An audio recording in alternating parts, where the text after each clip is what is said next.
30 વર્ષના કે તેનાથી વધુ ઉંમરના યુવાનોએ આ વાતો અચૂક યાદ રાખવા જેવી છે। 30 વર્ષના થયા છો તો આટલું સમજી જ લો।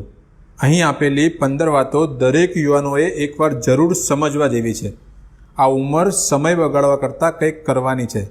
આ 15 વાતો તમને જીવનમાં કઈ રીતે આગળ વધવું તેની સ્પષ્ટતા આપશે। વાત નંબર 1, શું તમારા વિશે બધા જ બધું જ જાણે છે?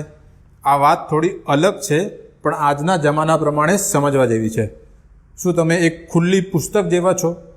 તમારા વિશે બધા બધું જ જાણે છે? તમારા મિત્રો તમારા વિશે બધું જ એટલે કે બધું જ જાણે છે? જવાબ હા હોય તો થોડા ચતુર બનવાની જરૂર છે। તમારા ગમે તેવા ખાસ મિત્રો હોય, બધું જ કહેવાની ભૂલ ન કરો। તમારા વિશે બધું જ જાણતા હોય તેવો તમારા પરિવાર સિવાયનો કોઈ વ્યક્તિ આ દુનિયામાં ન હોવો જોઈએ। બધી જ નહીં, પણ થોડી વાતો એવી હોવી જોઈએ જે તમારા સિવાય કોઈ ન જાણતું હોય। વાત નંબર 2, શું તમે 9 થી 5ની એક નોકરી પર નિર્ભર છો? 30ની ઉંમર છે, ખૂબ યંગ છો, ધારો એ કરી શકાય એવી આ ઉંમર છે। માત્ર 9 થી 5ની નોકરી કરીને સંતોષ ન મેળવો। નોકરી કરવી હોય તો કરો, પણ અન્ય ટાસ્ક પણ લો। આવકના અન્ય માધ્યમો પણ ઊભા કરો। જીવનમાં આવકના એક કરતાં વધારે સાધનો હોવા ખૂબ જરૂરી છે। આ કાર્ય કરવા માટે 30ની ઉંમર સર્વશ્રેષ્ઠ છે।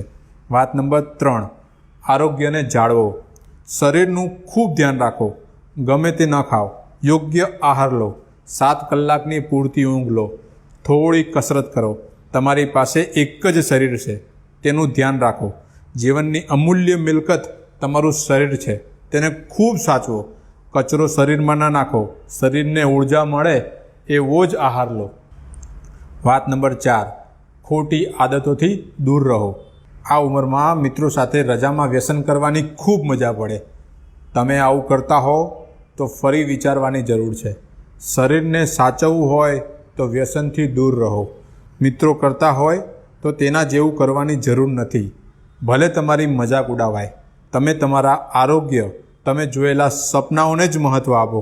એકવાર તમે સફળ થઈ જશો તો કોઈ તમારી મજાક નહીં ઉડાવે। વાત નંબર 5, જવાબદાર તમે જ છો। બધી વાતો, સમસ્યા માટે માતા પિતાને જવાબદાર ગણવાનું બંધ કરી દો। દોષનો ટોપલો બીજાઓ પર ઢોળવાનું બંધ કરી દો। તમારે પોતે જ જવાબદારી લેવાનો આ સમય, આ ઉંમર છે। જવાબદારી લો અને આગળ વધો। તમે જે કાર્ય કરો છો તેના પર જ તમારી સફળતા કે નિષ્ફળતાનો આધાર રહેલો હોય છે, માટે જવાબદાર વ્યક્તિ બનો। વાત નંબર 6, યોગ્ય સમયની રાહ ના જુઓ। તમારે જે મેળવવું છે તેને મેળવવા કામ શરૂ કરી દો। યોગ્ય સમયની રાહ ના જુઓ। જેને કંઈક કરવું જ છે તેના માટે દરેક સમય યોગ્ય જ હોય છે।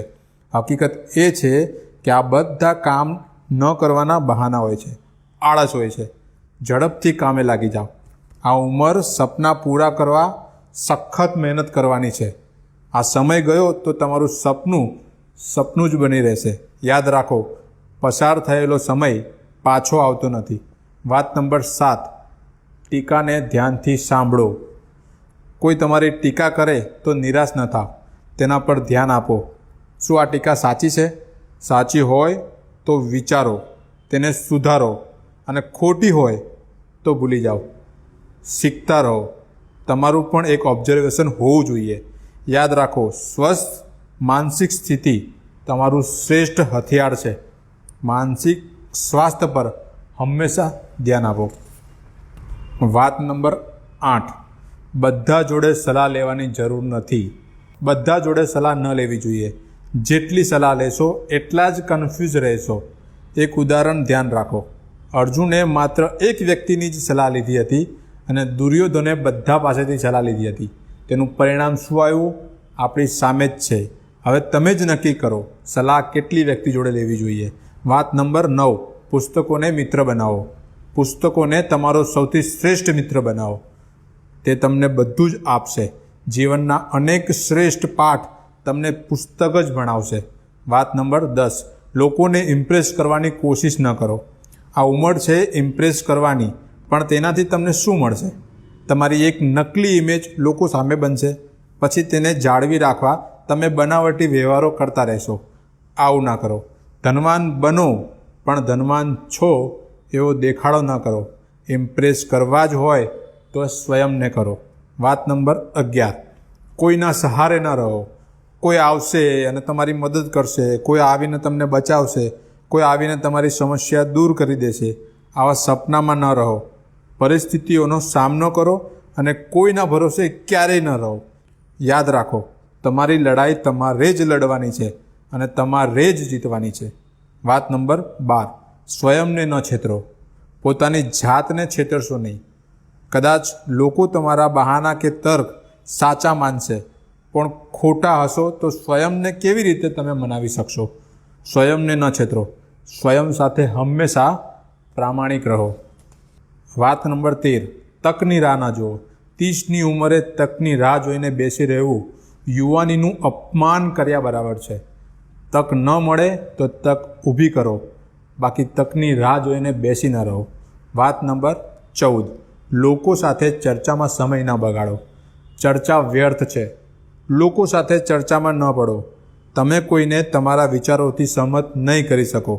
ચર્ચામાં જીતી જવાથી પણ તમને કોઈ ફાયદો થવાનો નથી. તમારે લોકો સામે કશું સાબિત કરવાની જરૂર નથી. તમે હોશિયાર છો, ચર્ચા કરીને તેને સાબિત કરવાની જરૂર નથી. બસ આટલું સમજી લો. ચર્ચા બિલકુલ ન કરો. વાત નંબર 15, ડરને દૂર કરો. ના પાડતા શીખો. પ્રયત્ન કરો. પ્રયત્ન પહેલાં હારનો ડર ના રાખો. 30ની જ ઉંમર છે, નિષ્ફળ જશો તો શું થશે? કમસે કમ એક પ્રયાસ નિષ્ફળ જશે, પણ શીખવા મળશે. ફરી ઊભા થાવ અને આગળ વધો અને પ્રયત્ન કરો. આ વિડીયો તમને કેવો લાગ્યો જરૂર જણાવજો. લાઇક, શેર, કોમેન્ટ કરી અમારો ઉત્સાહ વધારજો. આવા જ પ્રેરણાત્મક વિચારો મેળવવા અમારી સાથે જ જોડાયેલા રહો. સાધના સાપ્તાહિક, રાષ્ટ્રીય વિચારો ફેલાવતું ગુજરાતનું એકમાત્ર સામાયિક. અસ્તુ.